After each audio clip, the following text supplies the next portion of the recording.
Владата на вонредна седница ги продолжи мерките за цените на горивата. Намалените акцизи и повластеното ДДВ остануваат во сила и наредните 2 недели. За бензините акцизата е скратена за 2 денари, а ДДВ-то и натаму ќе биде повластено и ќе изнесува 10%. Кај дизелот пак акцизата е намалена за 4 денари, но ДДВ-то е поредовна стапка од 18%. Во понеделник истекува и важноста на попустот кој ОКТА им го даде на бензинските, и тоа 2 денари за бензините и 3 денари за дизелот. Дали овој попуст ќе продолжи? Преговорите со компанијата се уште течат.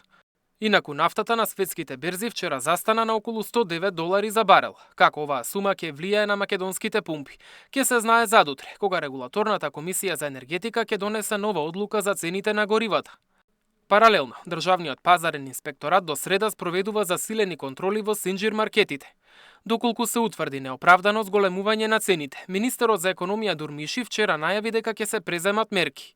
Според него, за сега нема основа за итна реакција кај цените на прехранбените производи, бидејќи минатиот месец трговците ја намалиле својата маржа за речиси 1%.